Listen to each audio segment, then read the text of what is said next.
Welcome to our pharmacy store. In this video, we'll show you how to quickly reorder items you've ordered previously and how to use our quick order function to build your cart.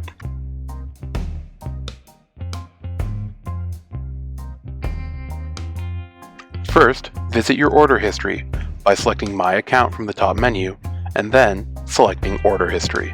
Find the previous order you would like to repeat and then select the date or order number field to open the order detail page. On this page, you'll see a reorder button on the top right side. If you click on this button, all the items within the order will be added to your cart. Please note, you'll still need to place your order by clicking on the cart icon and following the steps to complete an order.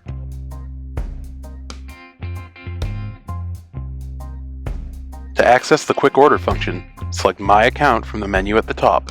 Here, you can enter a keyword or item number to quickly add an item to your cart by clicking Add to Cart.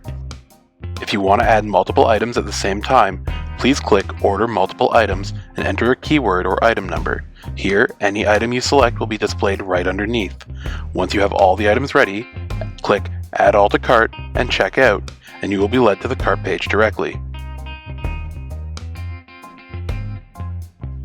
Do you need a reminder when it's time to reorder? You can use the email reminder feature in your favorites list to make reordering easy. See our How to Create an Order Reminder video for more information. Thanks for joining us today. If you have any questions about the pharmacy store, please reach out to us anytime. We'd be happy to help.